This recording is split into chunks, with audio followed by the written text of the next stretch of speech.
wanted to ask you a little bit about your background. Yeah. What started you off in brewing? Well, I mean, from the start, I studied brewing science, fermentation science at UC, University of California, Davis.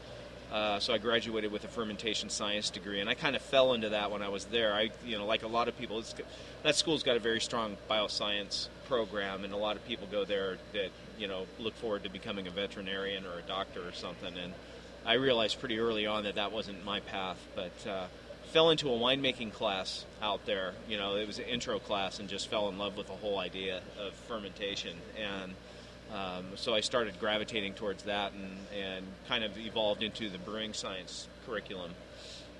So I had a degree in fermentation science, and when I got out of school, I couldn't get a job in the brewing industry. The craft brewers hadn't really, it's a little showing my age, but really the only craft brewers that were out there were Sierra Nevada and Anchor, and I think Boulder in Colorado, and that was about it. And the big brewers weren't hiring at the time, and so I ended up getting a job in the wine business, and kind of always kept it in the back of my mind I wanted to be a brewer.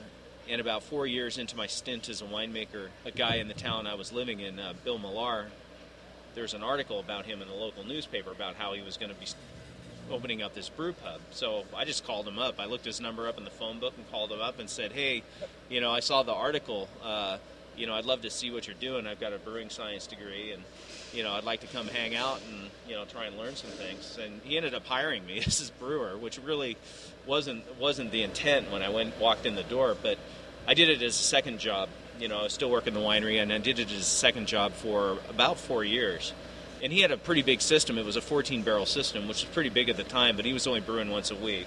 So I could go in there and brew, and on the weekend or whatever. And so I spent 4 years doing that as a second job. It was a lot of fun.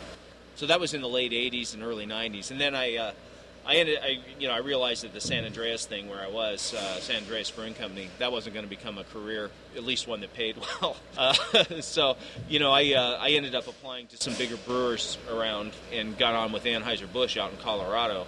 And I figured when I got on with Budweiser, I'd give it a shot, because I really didn't know what to expect. It's pretty bigger corporate than anything I'd ever worked with before. But, and I just try and learn as much as I could, which is a great thing to be able to do there. I mean, there's so many people that know so much about brewing beer at that company. And I ended up staying there for 14 years and did some really interesting things. I got to do new products for them for a few years, and I worked in 3 of the breweries. And so it was a good move, and it worked out really well for me. And then I was kind of itching to get back into craft, and I hadn't really pursued anything as far as looking for work. But on the Professional Brewers Forum that comes out of the Brewers Association in Colorado, Stone had put an ad on there, and my wife and I talked about it, and I ended up sending a resume out there. And that was 6.5 years ago, almost 7 years ago now. So it's interesting because Stone, kind of the antithesis of the big breweries. How did that interview go? Well, it was a lot of fun. If I remember right, and I remember Steve Wagner, the co-founder of Stone, and he ran the brewing and was a brewmaster, picked me up at the airport, and we first thing we did is we just went out and got some dinner. And Greg Koch joined us while we were sitting there, and Greg shook my hand and then said, "So what the hell are you thinking?" So that was kind of fun. It was a good experience. I wasn't sure whether I wanted to make the leap or not, and get back into it. But once I visited them and saw what they were doing, I was completely sold. I mean, and not just because of the beers, because I knew their beers, but what I didn't know was the fact that they had a distribution company that sells 30 to 35 different brands of craft beer, and along with Stone beer. So they're huge supporters of the industry and have been since very early on. And I thought that was really cool. That was that was one of those things. I just walked into that cold box and saw all the brands that they distributed and said, "Holy smokes, these guys are really into this, and they're in it for the long haul." And I and you just get that. You visit Stone, you get that they're that everybody there is just all about the craft beer industry and trying to make it better. So that's what sold me, and it's like, wow, this would be a great place to be. So then not only that, they're in control of their own distribution. Yeah, through Southern California, our Stone Distributing distributes, I think, San Diego and LA County and Orange County, parts of Ventura County, Riverside and San Bernardino County. So, just pretty much most of Southern California. And then everything else we use national distributors for. So then you started Stone in 2006 then? Right, 2006 is when I started. Were you part of that move? Because I actually visited their brewery, the old one. Yeah, I wasn't. I came in right after the brewery had picked up stakes and moved to Escondido from San Marcos, and the brew house was still kind of in startup mode, so I just kind of dove into that. The bistro wasn't much more than a patch of dirt. It was starting to come together, and when I interviewed, I remember Greg kind of walked me around and showed me what he was, his concept for the place, which just sounded, and it exceeded my expectations. I thought it sounded great then, but now it's incredible. But yeah, it was just after the brew house started up, and so I got to get into the startup mode and kind of fine-tune things, and yeah, it was a good time to be there. What are some of the products you brought to Stone? My first beers that I got involved in, the 060606 Vertical Epic was actually Lee Chase's recipe, but he was who I replaced at Stone, and so I was in charge of brewing it, But it was a great beer. The Stone 10th Anniversary was one of the first anniversary beers. It was the first anniversary beer I got involved with. That was our lead brewer's recipe. His name's John Egan. He's not with us anymore, but he went over to Mission Brewery in San Diego. But he did the basic formulation of that beer and brewed the pilot, and then we kind of tweaked it from there. And and then after that, basically every special release we've done, I've been involved in to some extent, some more than others, We've got a lot of really good brewers at Stone, a lot of really creative people, and so we try to get a lot of people involved in that formulation process and test brewing process. And then, I have the veto power, if I need it. And then Steve has veto power over me, too. So, if he doesn't want to do something, he'll let me know. And that doesn't happen very often. Steve and Greg have given me a ton of creative freedom. And it's been great. Now, does Steve still carry the brewmaster title as well? He does. And he's, he basically runs the brewery. He runs the business. And, Greg Greg does too, but Greg's, kind of the guy that's out there and is the face of the company and is the visionary, and Steve's the guy that makes it all happen, kind of. So when I was working for Steve, I originally got hired on as head brewer, and then I was promoted last year, just, given the brewmaster title. Okay. Which was, and, there's nothing wrong with having two, Steve and I have always worked really well. He basically turned the reins over to me when I got there and just said, it's like with Levitation Ale. He said, do something with this beer because I've never liked it, and we went through a series of reformulations on that beer, and it's done very well. What are future plans at Stone, growth-wise, distribution-wise? Yeah, it's moving very fast. We've got a packaging building that we're putting in next door to the main brewery, and we're going to move the packaging line and the keg line and all our bright tanks down there, and that should be happening over the next few months. In fact, they just started tilting the walls up today on the building, and so we should be in the building by the end of the year, beginning of next year time frame. Across the street from the main brewery is going, the Stone Hotel is going to be going up in... Stone Hotel? Yes. Wow. I know where I'm going next. Yeah, somewhere in between 40 and 50 rooms. It's going to be craft beer themed. It's going to, we're going to have no check-in desk. You check in at the bar, and I don't know what else is going to be there, and all of our administrative offices are going to be in that same complex. That'll be very cool. Yeah, it'll be nice. That's like no driving. Is that a result of emergence of beer tourism?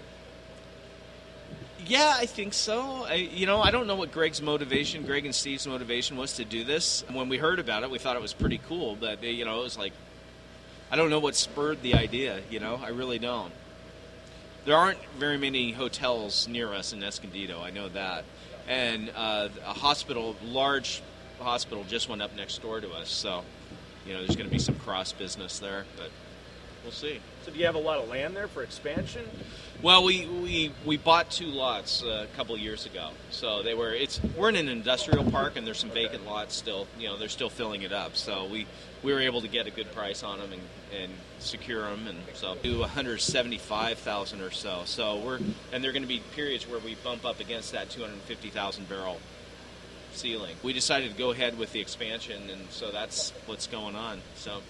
Did you ever consider any like international distribution or anything like that? Yeah, well, I don't know if you were aware, but Greg put out a couple years ago that we were looking to build a brewery in Europe, and that one's kind of on the back burner now. We had a place that we really liked that didn't quite work out, and with everything else going on, we've also got a restaurant, another Stone World Bistro and Gardens concept. Restaurant going down to San Diego near the airport, and we're going to have a 10-barrel brew house there, and that's going to be starting up about the same time as the packaging hall. And so there's a lot on our plates, and so the Europe thing kind of got pulled back a little bit. I know Greg and Steve still really want to do it. It's just a question of making sure it's the right timing. A good excuse to go and make sure quality control is good there. Yeah, it's not bad to go to Europe. Yeah. I was there a couple years ago. The setup at the brewery is very similar to like this kind of setup around here. There's a bunch of warehouses, kind of suburbia and kind of out of the way. And it's kind of nice you guys had like a little place you're establishing, a little niche, I guess. Yeah, we call it Stoneland. Yeah. No, I'm kidding. I always remember going up on that hill, Yeah. and you go up, like, oh, there's the big warehouse and big glass windows and that giant boulder in the middle. Yep. Did you see that move in? Were you there when that? No, that was in when I got to Stone. The giant big willow tree and a big boulder. Literally, Terry, it's like this giant boulder in the middle. It's in the middle of the restaurant, yeah. And then like 20 feet away, there's like a 50-foot willow tree. It's pretty cool. Yeah. I love how you guys played on that concept of stone everything. So it's like everything's poured concrete and poured this. And Greg really likes stone walls too. Yeah. Well, they're easy to clean. You just hose them down and you're good to go. If you could make any beer there, what would you make? Besides what I'm already making? Besides what you're already doing. Is there any something that you really like, hey, I want to tweak this, really experiment, go crazy? I mean, right off the top of my head, my first thought was we've been talking about doing a session, a really hoppy session beer. We've got one, a Stone Levitation Ale, which is kind of an amber ale with a lot of Amarillo hops in it. Mm-hmm.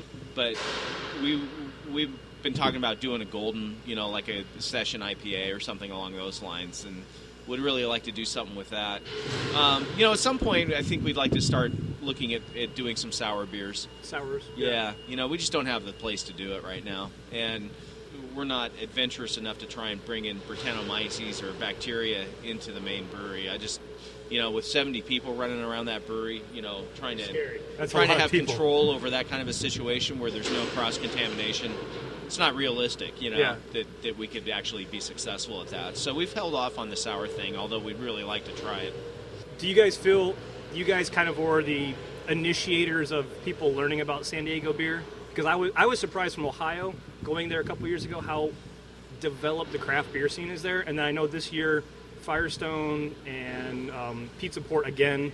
There's tons of medals there this year for the Great American Beer Fest. Yeah, it's crazy. Lost Abbey Port, Pizza Port, they always do really well at the Great American Beer Festival. Green Flash did great this year. They got 3 medals, and Firestone Walker, they did a bunch. And AleSmith, AleSmith seems to rock it every year. And there's a lot of good breweries down there. I think it's funny because when I was with Anheuser-Busch, I remember going out to San Diego in like 95 or 96, and there was nothing. Yeah. It was really just getting started. Mm-hmm.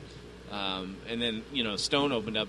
The Pizza Port, Solana Beach Pizza Port was there. And I remember going there and having beers and just being blown away by them. But, when Stone started in 96, I know we really struggled to get distribution with any local distributors, which is one of the reasons why we started our own. I think the argument can be made that Stone had a lot to do with building the culture in San Diego.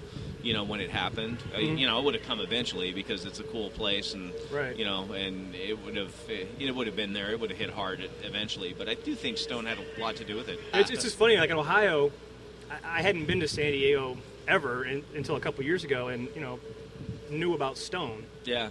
And then didn't know about Green Flash, didn't know about Firestone or Pizza Port and some of those other ones, and got out there and like world renowned, in certain circles, and it was amazing. Yeah, there's a lot of good breweries. They just haven't got the distribution come here. I mean, I know Green Flash has come here lately in the last couple years. Yeah. I don't think Firestone's here, are they?